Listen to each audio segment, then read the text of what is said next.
2 అందరి సున్నాలు ఉన్నారు కదా.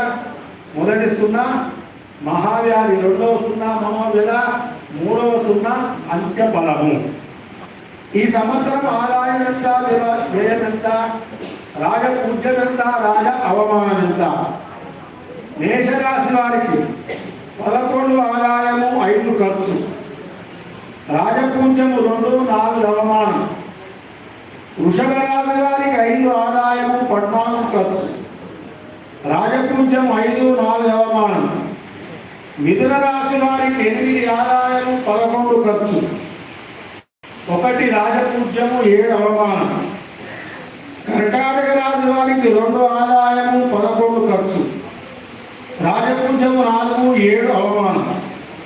సింహరాశి వారికి 5 ఆదాయము 5 ఖర్చు, 7 రాజపూజ్యము 7 అవమానం. కన్యా రాశి వారికి 8 ఆదాయము 11 ఖర్చు, 3 రాజపూజ్యము 3 అవమానం. తులారాశి వారికి 5 ఆదాయము 14 ఖర్చు, 6 రాజపూజ్యము 3 అవమానం. వృశ్చిక రాశి వారికి 11 ఆదాయము 5 ఖర్చు, 2 రాజపూజ్యము 6 అవమానం. ధనస్సు రాశి వారికి 14 ఆదాయము 11 ఖర్చు, 5 రాజపూజ్యము 6 అవమానం.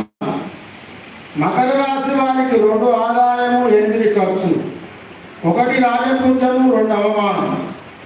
కుంభరాశి వారికి 2 ఆదాయము 8 ఖర్చు, 4 రాజపూజ్యము 2 అవమానం. మీనరాశి వారికి 14 ఆదాయము 11 ఖర్చు, 7 రాజపూజ్యము 2 అవమానం.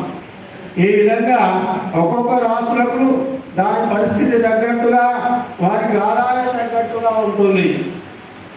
ఈ సంవత్సరం రాశుల ఫలితాంశాలు ఏ విధంగా ఉంటాయి? మేషరాశి వారికి వీళ్ళు ఏ విధంగా ఉంటారంటే అభిమానవంతులు, తీవ్ర కోపంగా ఉంటుంది, ఆలోచనలు తక్కువ చేస్తారట, పనులందు ఆలస్యం అనేది సహించదు, నిజాయితీగా బ్రతకాలి అనే మనస్తత్వం కూడా కలిగి ఉంటారు, నిర్మోహమాటంగా వర్తి ఉంటారట. ఈ యొక్క మేషరాశి వారికి షు షే షో లా లీ లు లే లో ఆ ఈ యొక్క 9 అక్షరాలు కలిపి మేషరాశి అవుతుంది. ఈ మేషరాశి వారికి ఈ సంవత్సరము గురువు 3వ స్థానంలో ఉండడం వల్ల, శనేశ్వరుడు 4వ స్థానంలో ఉండడం వల్ల, 12వ స్థానంలో ఉండడం వల్ల ఏ విధంగా ఉంటుంది? గురువు 3వ స్థానంలో ఉండడం వల్ల వివాహాలు శుభకార్యాలు చేస్తూ ఉంటారు, నూతన గృహాలు చేస్తూ నిర్మాణాలు చేపడుతూ ఉంటారు. ఈ మేషరాశి వారికి ఇంటి యందు మరొకరి సంపాదన కూడా మొదలవుతుందట. మనస్సుకు నచ్చిన వస్తువులు ఉంటారు, విద్యయందు ఉత్తీర్ణత, వ్యాపారమందు అభివృద్ధి కూడా ఉంటారు, బ్యాంకు రుణాలు వస్తాయి. సహోదర సహోదరి వర్గానికి చెందినటువంటి బాధ్యతలు కూడా ఈ మేషరాశి వారి మీద పడుతూ ఉంటాయి. ఇంటి యందు ఆరోగ్యము, బంధుమిత్రుల కలయిక, తీర్థయాత్రలు చేస్తూ ఉంటారు. వ్యవసాయదారులకు మంచి ఫలితంగా ఉంటుంది. ఇంజనీరింగ్, మెడిసిన్ వారికి ఆశించిన ర్యాంకులు వస్తాయి. అయితే శనేశ్వరుడు ఏలినాటి శని మేషరాశికి ఈ సంవత్సరం ప్రారంభం అవుతున్నాడు. దీనివల్ల కష్టాలు ఇప్పటి నుంచే ప్రారంభమవుతాయట.